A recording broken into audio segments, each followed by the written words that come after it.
Station, this is Houston. Are you ready for the event? Houston, this is Station. We are ready for the event. Consumer Electronics Show, this is Mission Control Houston. Please call Station for a voice check.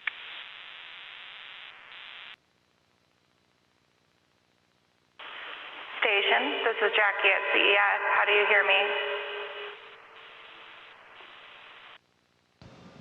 Jackie, we hear you loud and clear. And on behalf of Expedition 68, the NASA team and our international partners, we welcome you to the International Space Station. All right. We're getting some applause here. Nicole and Frank, thank you so much for taking the time out to join us. Greetings from all of us in Las Vegas. I know we're working with this delay, so I will jump right into the questions. You both have been in space about 3 months now, and you're both first-time astronauts. How are you feeling, and what has the experience been like so far? I think we're feeling pretty great. This is an amazing experience, getting to float around in space. And, you know, every day is different. That's what makes working up here so special. Sometimes you'll be working on maintenance on the space station. Sometimes you'll be conducting world-class science. Some days you get to do a spacewalk, or, like I'll be doing in 2 weeks, helping your crewmate get out the door so that Nicole can go out and do a spacewalk. But every day you get to work with a world-class team. We have amazing support personnel on the ground, both at NASA and internationally, and that makes it pretty special to work up here.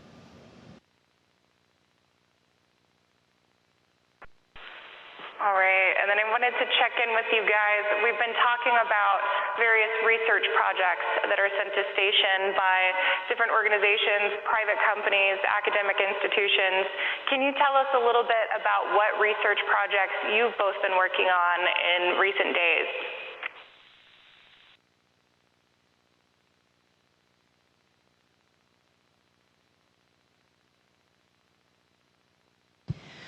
There is a ton. I'm not even sure where to start. We've been very busy conducting a lot of experiments on board.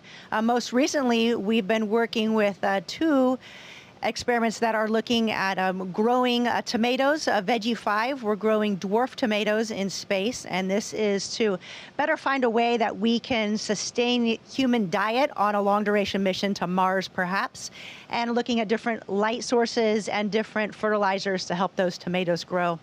We also have another experiment called Plant Hab, and this is looking at if the adaptive behavior of the plants can be passed on to the next generation of plants. So the current plants that we're growing in space, those seeds will return to Earth, and then they'll be repackaged and flown again. On the next mission, we'll be able to compare those second-generation plants to seeds that came from Earth, and to see if we're able to transition some of those adaptive qualities to plants. We're also science subjects while we're in space, and recently I did cardiobreath, which is from the Canadian Space Agency, and it's looking at how your cardiovascular system changes due to microgravity. So you wear a suite of sensors while you exercise that look at heart rate, respiratory rate, and your pulse, and we can compare that data pre-flight, during flight, and then post-flight.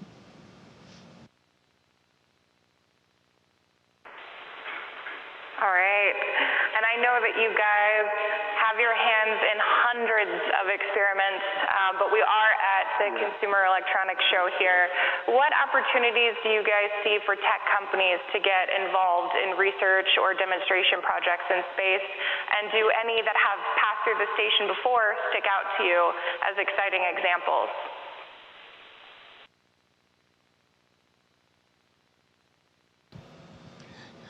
Yeah, Jackie, as we transition to exploring deeper and deeper into space, one of the things that we hope to do is transition low Earth orbit to commercial entities. And so absolutely, for instance, one of the, I think, coolest things we have is right next to me here. It's called Astrobee.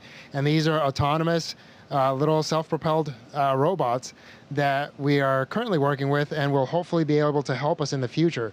They can do things like take pictures for us or do stowage tracking. And the more that we can offload to them, the more we're available to do research and other types of science. One of the things that you're familiar with, of course, is the biofabrication facility. This is a really exciting thing for me as a doctor, especially.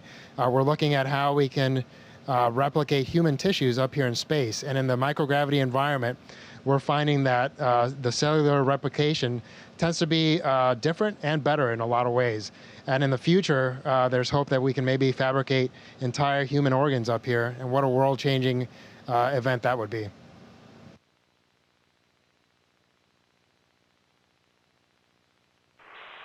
All right, and one thing that I also asked the panelists here was for future space stations, we know private companies are working to bring extra modules to the ISS, as well as potentially developing their own platforms for low Earth orbit. On these future stations, what amenities would you like to see? You know, what changes could these platforms have that might help aid research or make your lives more comfortable?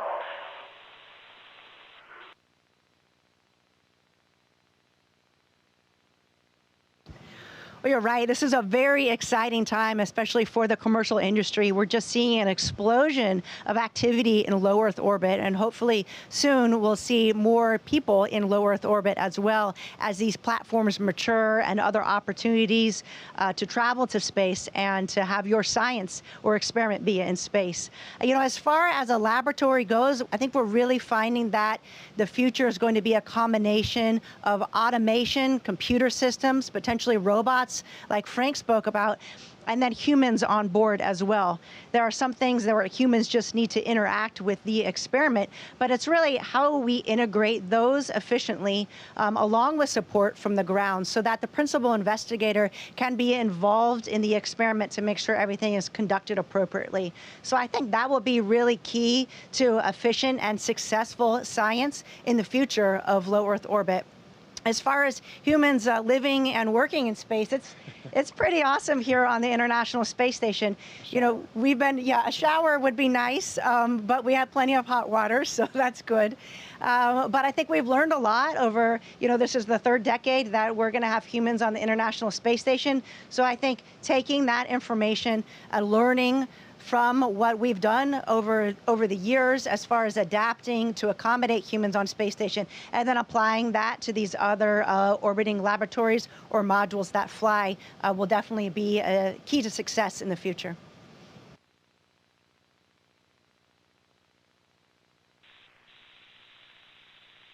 And the question here for Frank, we have Redwire on our panel here, which was a contractor on the IROSA solar arrays that you recently conducted your first spacewalks to help install.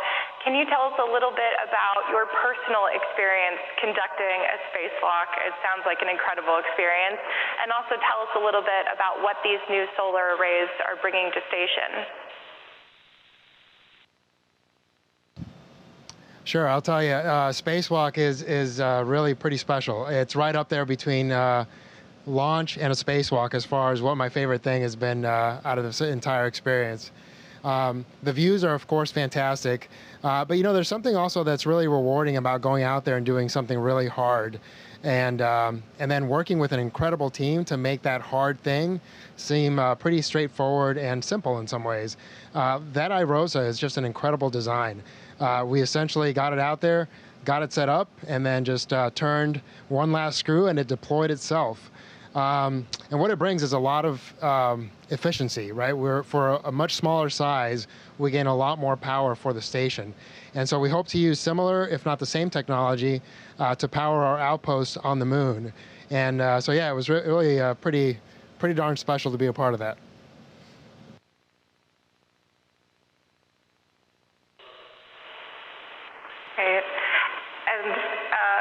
I know that you're both in low Earth orbit right now on your first mission, but you're both part of NASA's Artemis team of astronauts, which means that you could be selected for a future moon mission.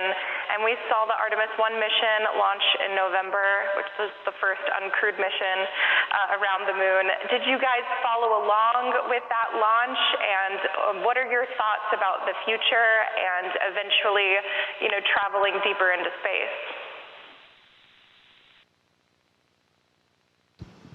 We absolutely followed along on the Artemis mission. We were so excited. Unfortunately, we were not able to see the launch from the cupola, but the ground kept us informed of the exciting progress throughout the mission.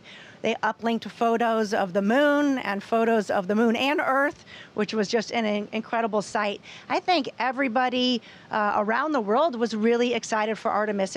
We've had a huge international team that is working towards this next step in human exploration for a very long time.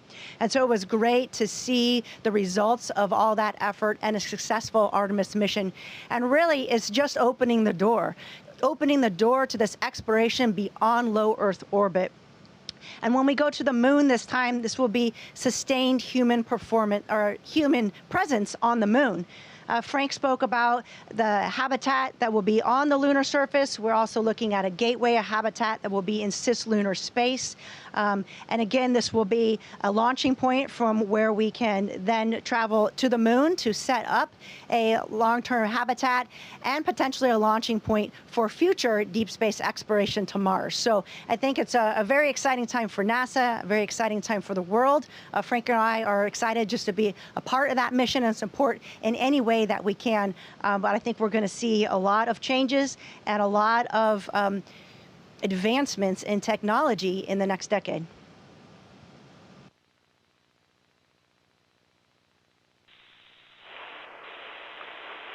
All right, and then if you guys can walk us through, obviously an Artemis mission is very different than a stay on the International Space Station, but can you walk us through a little bit how your experience on the station now and some of the research you're doing might benefit some of those deep space missions and, you know, this pathway to the moon and eventually Mars?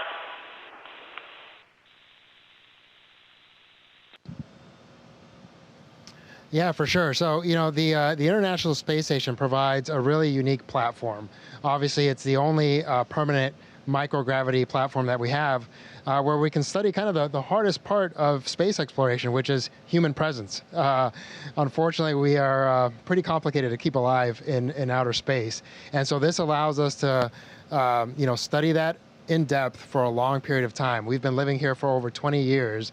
And as we transition further and further away, we're going to need to be a lot more autonomous. The benefit of being on station is that we can relatively quickly get home. But as we transition to the moon and even further, we're going to need all those 20 years of experience to make sure that we set ourselves up for as much success as possible for, you know, being 3 days or 5 days or 3 months away from the Earth. So it's pretty exciting times. You know, I think at heart, all of us as astronauts are explorers and scientists. And so being a part of this incredible team that gets to make this happen is going to be pretty special.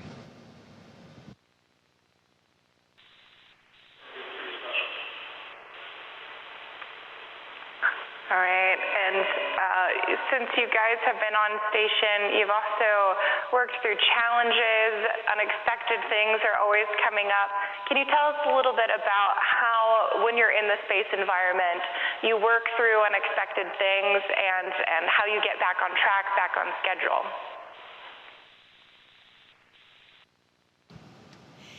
You nailed it, and unexpected definitely happens quite often.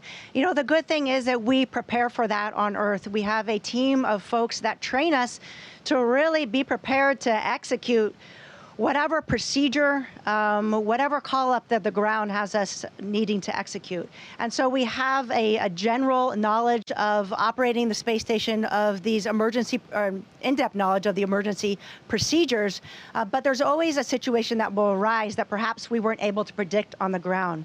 Unfortunately, we have teams on the ground that can work through these issues and then send recommendations up to the space station. We all have our roles and responsibilities, and we've worked well together as a team. So I think that is a very important part of the teamwork of living in space.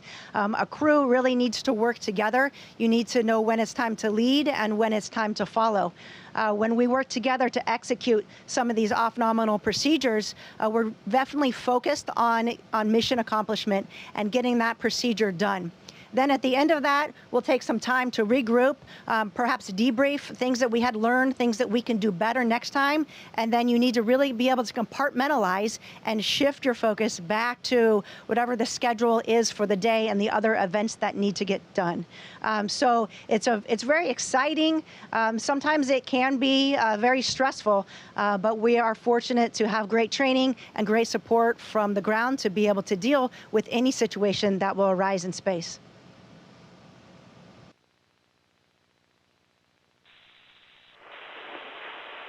Great. And I know that everyone in the audience here will be curious just to hear a little bit about what your day-to-day lives are like on station and what you're most looking forward to when you come back home.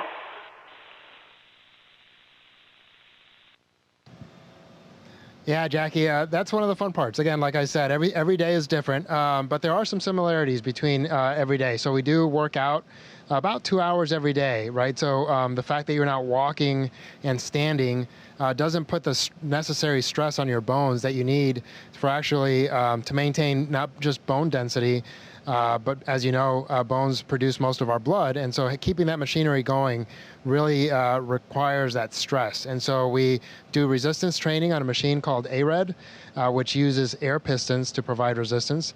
And we spend about an hour on that. And then another 45 minutes to an hour doing cardiovascular fitness stuff. And you can run on a treadmill, which you use bungee cords to essentially pull you down so that you're able to run in place. Or you strap into a ergometer in the form of a bicycle, and you can bike in place for 30 to 45 minutes. So that's happens every day while we're up here, and it's a kind of a refreshing start to your day or in the middle of your day. Every day, obviously, we have to eat and prepare our food. All of our food comes up here dehydrated, and so we hydrate it, heat it up, and eat. And one of the neat things about Space Station is that we recycle all of our fluids, right? All of our sweat, all of everything else is filtered and then made into purified 100% pure water, and we drink that, and that cycle keeps going each and every day. But yeah, for me, I think I just love the fact that, you know, on some days I'll be doing maintenance and replacing some intricate part of the space station, and on other days I get to grow tomatoes or do something neat like that that seems pretty mundane, but here in space is actually pretty difficult, and it's neat to try to prove ways that we can maybe provide fresh food to ourselves or to our teammates when we're on the moon.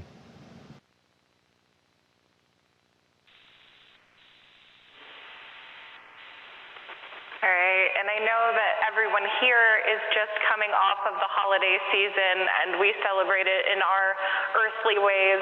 How did you guys on station welcome in the new year and celebrate the holidays?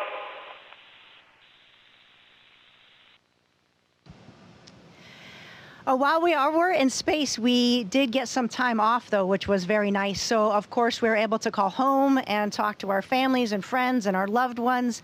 But just like I'm sure you did on Earth, we spent time together. So the crew came together. We had some special food that the ground sent up, and we enjoyed a nice meal. We have a video projector that we can project just from the laptop. A Yule log on the fire, so we put that on the fire. We had some good holiday music, and we kind of got dressed up with hats and funny sweaters. So we were able to relax and have a good time over a really nice meal. Additionally, I think each of us probably spent our own personal time in the cupola, and the cupola, I'm sure you know, is the module on the bottom side of the space station that faces planet Earth, and it's covered in windows. And that's just a beautiful area where we can observe Earth and capture some photographs of Earth and conduct some Earth observations. But it's also a time to kind of sit and personally reflect a little bit on your mission in space, on really the planet and everything that we're doing as a human species, and just be grateful for the opportunity to be in space. And so that's an incredible view. I know that we cherish that, and certainly welcomed in 2023 with beautiful views of our planet Earth.